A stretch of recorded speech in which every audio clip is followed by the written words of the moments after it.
S'agissant de la double nationalité, je pensais que l'Afrique, qui a en elle ce quelque chose qui lui est propre, cet humanisme empreint de fraternité vraie, de solidarité agissante, ne devrait pas suivre le procédé en honneur dans les pays développés, où quand un homme, pour des raisons d'intérêt, demande une naturalisation, il doit renoncer à sa citoyenneté d'origine. Je prends le cas par exemple d'un Français. Un Français appartenant à une très vieille nation.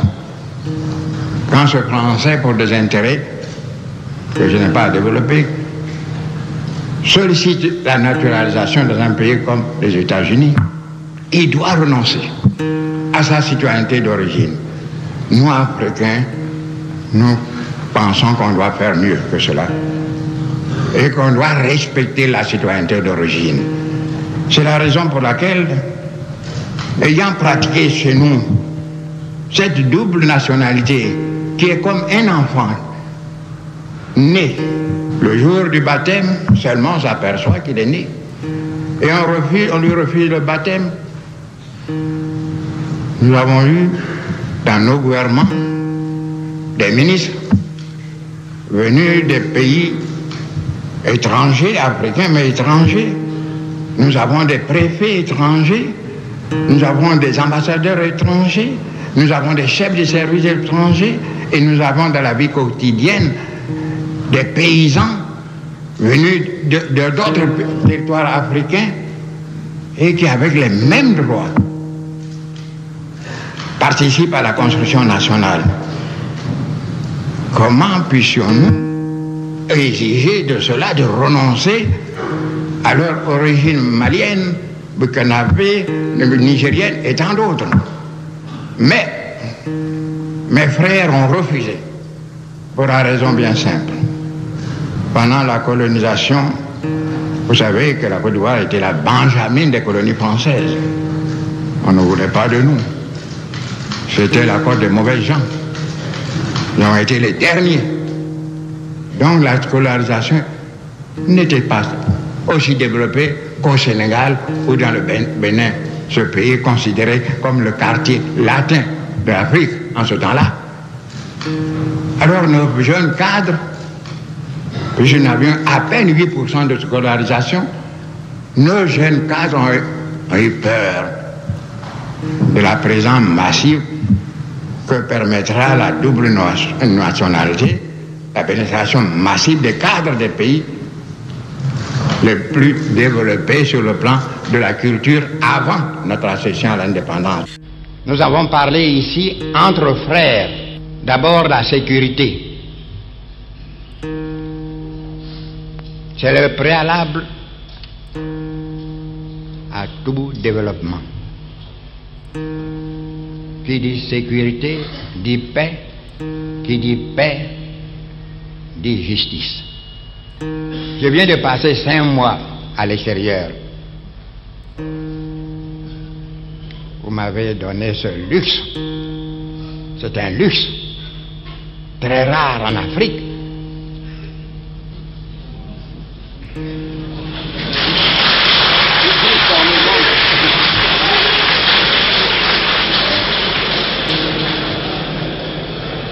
Le luxe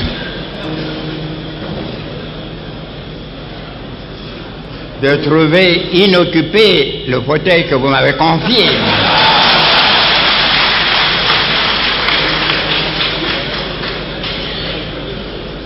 Alors de même, je vous demande,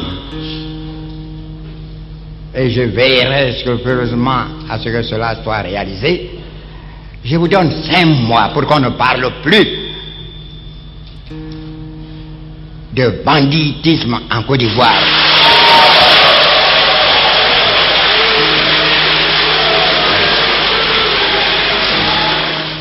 Que l'arbre de la prospérité de la Côte d'Ivoire est l'arbre pour tous. L'ombre comme les fruits. Il doit vous aider à soigner cet arbre comme la prunelle de nos yeux. Ils le feront. Mais à condition que vous ayez vous-même suffisamment de foi en l'avenir de notre pays pour communiquer cette foi à tous, Ivoiriens d'origine, Ivoiriens d'adoption. Croyez-vous, mes frères, que dans 50 ans, je reviendrai sur cela tout à l'heure, quand avant de conclure, je m'entretiendrai ce matin avec vous, non pas en tant que président, mais en tant que grand frère pour les uns, père pour les autres et même grand-père pour certains. Dans 50 ans, qu'est-ce 50 ans dans la vie des peuples quand le monde compte tant de milliards d'années d'existence?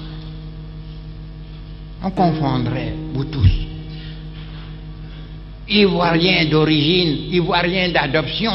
Vous croyez que ceux qui ont quitté le sable et qui sont venus s'installer ici, qui gagnent largement leur vie, vous croyez qu'ils retourneront encore dans le bled?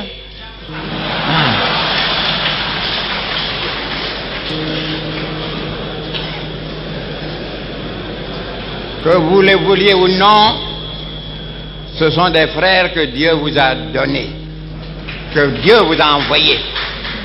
Alors, faisons en sorte que tous se considèrent comme des frères et que tous ensemble nous luttions. C'est difficile, mais il faut que les jeunes de la Côte d'Ivoire acceptent de se faire injurier. Ce n'est pas aussi grave que recevoir les balles. De se faire injurier pour conduire notre pays sur le chemin de la paix. La Côte d'Ivoire peut servir d'exemple. Et cette paix passe par la neutralité. Dans ce monde troublé que vous connaissez, déchiré, il faut que la construction repose sur un socle solide. Le socle de la foi. Sinon, construit sur du sable, ça ne tiendra pas. C'est la raison pour laquelle nous demandons à nos frères ivoiriens de faire de la paix une sorte de religion. Qui dit religion, ça veut dire se soumettre à Dieu dans tout ce que nous entreprenons. Voyez-vous, il faut que le meilleur, celui qui pourrait le mieux assurer la pérennité de l'œuvre, que Dieu nous aide à le désigner. Ou ceux qui, les mains sont chargés de désigner, choisissent le meilleur. Mais ce que je recherche, c'est l'esprit d'équipe. Il faut que les gens s'entendent. Il faut que les gens s'aiment. Quel que soit l'homme qui aura été désigné, s'il y a l'esprit d'équipe, s'il y a l'amour des uns vis-à-vis des autres, il réussira mieux. Moi, je n'ai fait que débroussailler le chemin. C'est lui qui va l'élargir. Il faut que la suite soit plus heureuse. Mais cela ne se peut que dans un climat de confiance. De confiance. Même quand on dit dans la ligne matrilinéaire que c'est le neveu, ça ne veut pas dire forcément tel neveu du vivant de son père, de son oncle. Il y a 3, 4 neveux, 10 neveux. On choisit celui qui pourrait le mieux servir la cause de la famille. Parce que le legs est individu, on ne partage pas. C'est pour toute la famille. Vous êtes le gardien. Et dans la coutume Macan, vous avez la faculté d'augmenter ou de ne pas augmenter l'héritage que vous avez obtenu de vos ancêtres. Mais en aucun cas, vous n'avez le droit de diminuer d'1 gramme cet héritage. Mais cette conception, Monsieur le Président, vous l'élargissez au champ du politique, de l'héritage politique? C'est la même chose. C'est la même chose. Il faut que le meilleur, celui qui pourrait le mieux assurer la pérennité de l'œuvre, que Dieu nous aide à le désigner. Ou ceux qui, les mains sont chargés de désigner, choisissent le meilleur. Mais ce que je recherche, c'est l'esprit d'équipe. Il faut que les gens s'entendent. Il faut que les gens s'aiment. Quel que soit l'homme qui aura été désigné, s'il y a l'esprit d'équipe, s'il y a l'amour des uns vis-à-vis des autres, il réussira mieux. Moi, je n'ai fait que débroussailler le chemin. C'est lui qui va l'élargir. Eh bien, il faut que la suite soit plus heureuse. Mais cela ne se peut que dans un climat de confiance. De confiance. Mais cette pensée d'Edgar Quinet m'a toujours visité. L'eau qui... Rien ne résiste au travail de la constance. L'eau qui tombe goutte à goutte perce le plus dur rocher. Il faut que nous soyons constants. Tant que nous serons sur la terre des hommes, il y aura toujours des différends entre les hommes. C'est malheureux, mais c'est cela, c'est la réalité. Elle est triste, mais c'est cela. Combien de voies pour régler ces différends? La Côte d'Ivoire n'en connaît que deux, pas une troisième. C'est ou le recours à la force, ou le recours à la négociation, donc au dialogue. Et nous savons par expérience que si le dialogue, qui n'est pas l'arme des faibles, mais au contraire l'arme des forts, il est plus facile de faire la guerre que de faire la paix. Si le dialogue ne fait pas l'économie de la guerre, il faudrait bien un jour mettre fin à cette guerre. Et vous aurez recours à quoi? À la négociation, au dialogue, dans des conditions difficiles, après tant de destruction de vie humaine, de biens matériels, s'installe une muraille de méfiance difficile à détruire. Mais surtout, dans l'amour, parce que pour moi, catholique, je ne connais des 10 commandements, je n'ai retenu qu'un seul. Je peux vous étonner. Le premier, je le trouve tout à fait normal. On ne doit même pas en parler. Aime Dieu de tout ton cœur, de toute ton âme, de toute ta part, de tout ton esprit. C'est normal qu'on ait le Créateur. Mais le vrai commandement, d'où dépendent, d'après moi, tous les autres, c'est le deuxième. Aime ton prochain comme toi-même. Voilà mon credo. Aime ton prochain comme toi-même. L'ombre, comme les fruits, il doit vous aider à soigner cet arbre, comme la prunelle de nos yeux. Ils le feront. Mais à condition que vous ayez vous-même suffisamment de foi en l'avenir de notre pays pour communiquer cette foi à tous, Ivoiriens d'origine, Ivoiriens d'adoption. Croyez-vous, mes frères, que dans 50 ans, je reviendrai sur cela tout à l'heure, quand avant de conclure, je m'entretiendrai ce matin avec vous, non pas en tant que président, mais en tant que grand frère pour les uns, père pour les autres, et même grand-père pour certains. Dans 50 ans, qu'est-ce 50 ans dans la vie des peuples quand le monde compte tant de milliards d'années d'existence? On confondrait, vous tous,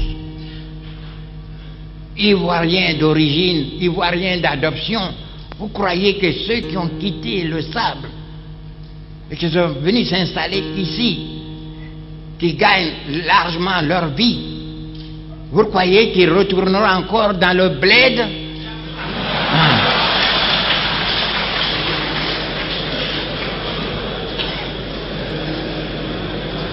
Que vous le vouliez ou non, ce sont des frères que Dieu vous a donnés, que Dieu vous a envoyés. Alors, faisons en sorte que tous se considèrent comme des frères et que tous ensemble nous luttions. Et quand le dialogue n'a pas fait l'économie de la guerre, un jour il faudrait bien mettre fin à cette guerre. Il faudrait recourir au dialogue. Négociation au dialogue, mais dans des conditions difficiles. Après des destructions de tant de vies humaines, de biens matériels, il y a une citadelle de méfiance qui s'installe, difficile à démolir. C'est pourquoi nous avons préféré, nous, le dialogue que nous considérons comme l'arme des forts. que l'arbre de la prospérité de la Côte d'Ivoire est l'arbre pour tous. L'ombre, comme les fruits, il doit vous aider à soigner cet arbre, comme la prunelle de nos yeux. Ils le feront, mais à condition que vous ayez vous-même suffisamment de foi en l'avenir de notre pays pour communiquer cette foi à tous, Ivoiriens d'origine, Ivoiriens d'adoption. Il faut que le meilleur, celui qui pourrait le mieux assurer la pérennité de l'œuvre, que Dieu nous aide à le désigner. Ou ceux qui demain seront chargés de désigner choisissent le meilleur. Mais ce que je recherche, c'est l'esprit d'équipe. Il faut que les gens s'entendent. Il faut que les gens s'aiment.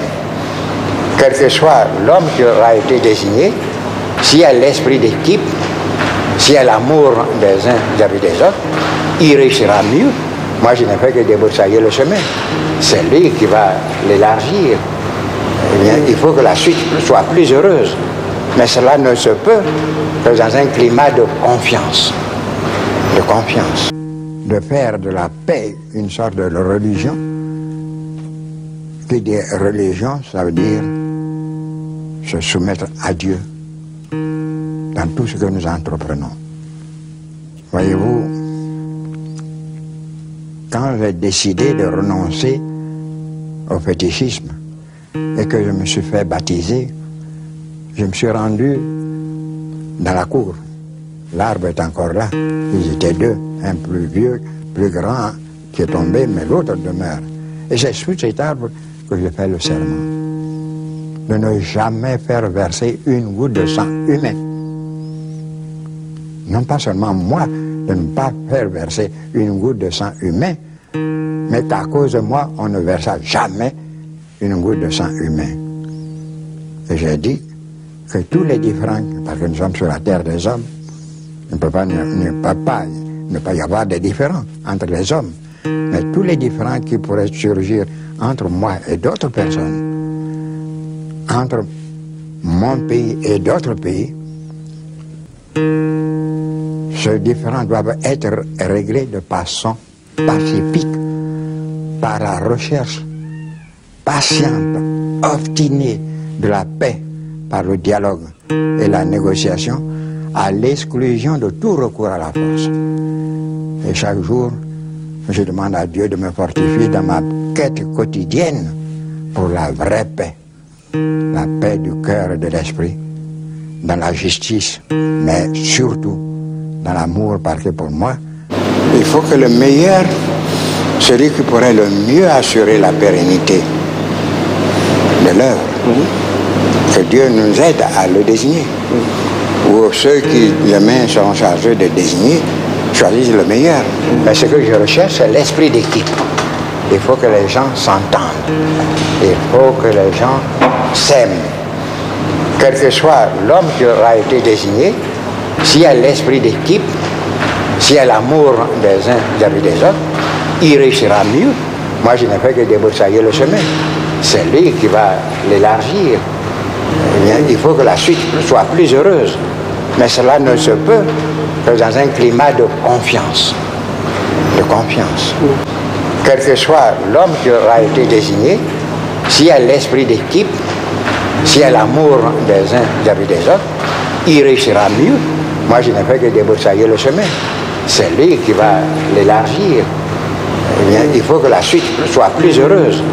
Mais cela ne se peut que dans un climat de confiance. De confiance. S'il y a l'amour des uns vis-à-vis des autres, il réussira mieux. Moi, je n'ai fait que débroussailler le chemin. C'est lui qui va l'élargir. Eh bien, il faut que la suite soit plus heureuse. Mais cela ne se peut que dans un climat de confiance. De confiance. Nous disons la paix pour nous n'est pas un mot, mais un comportement. Et j'ai dit que tous les différents, parce que nous sommes sur la terre des hommes, il ne peut pas y avoir de différends entre les hommes, mais tous les différends qui pourraient surgir entre moi et d'autres personnes, entre mon pays et d'autres pays,